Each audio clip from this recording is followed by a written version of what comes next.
The Harbor Freight cement mixer. On a scale of 1 to 5, I'm going to give this a. So one of the things that I've noticed on this Harbor Freight cement mixer is that when I'm at one tilt or one notch down, it doesn't mix at all. So if I go down one more notch, it starts to mix a little bit, but not much. And this has got two 60-pound bags in it. But when I go to the third one down, you'll see it start to tumble. And it's doing a better job of tumbling, but it's not tumbling everything off the bottom onto the sides. So if I go one more notch down, now it's tumbling really well. You can see on the sides, everything's coming off of it. Now, it does need a little bit more water, but the problem I run into is that, let me add some water here. That when I add some water, what'll happen to get this to a wetter mix is it's going to start spilling out over the sides if I get it too wet.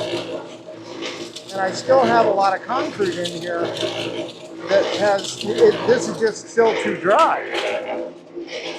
So we're going to put a little more water in it. And now you'll see it's going to start falling out. And I have to bring it back up. So one of the downfalls I would say of this that I don't think I've heard anybody talking about is that you can't tip it over far enough to get it or the wetness that you needed and not have it falling out. So yeah. So overall it's a pretty good cement mixer and it's getting the job done.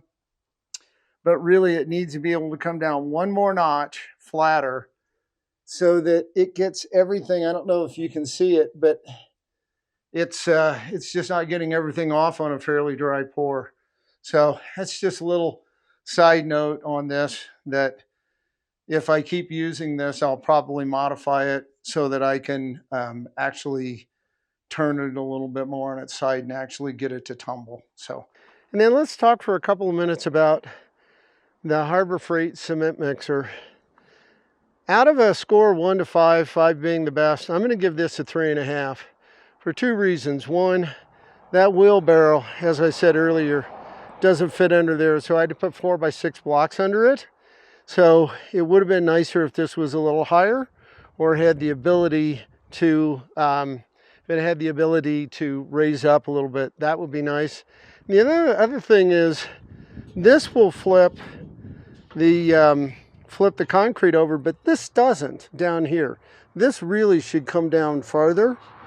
And as a result, with two 60-pound bags in there, it is really difficult to pour, to do a fairly dry pour and get all the concrete off. So for that reason, I think I would come in and redo these fins.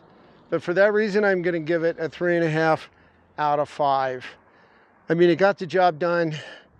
It was economical. I think I paid $90 for it, $170, something like that. I don't know.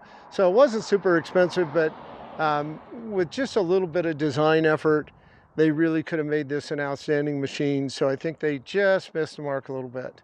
So for now, I'm done. I'm finished. I appreciate you watching until the end. If you're enjoying this, please like and subscribe so that you'll see the rest of the videos coming up. And remember, don't be afraid to get out there and try something new. Have a great day. Bye now.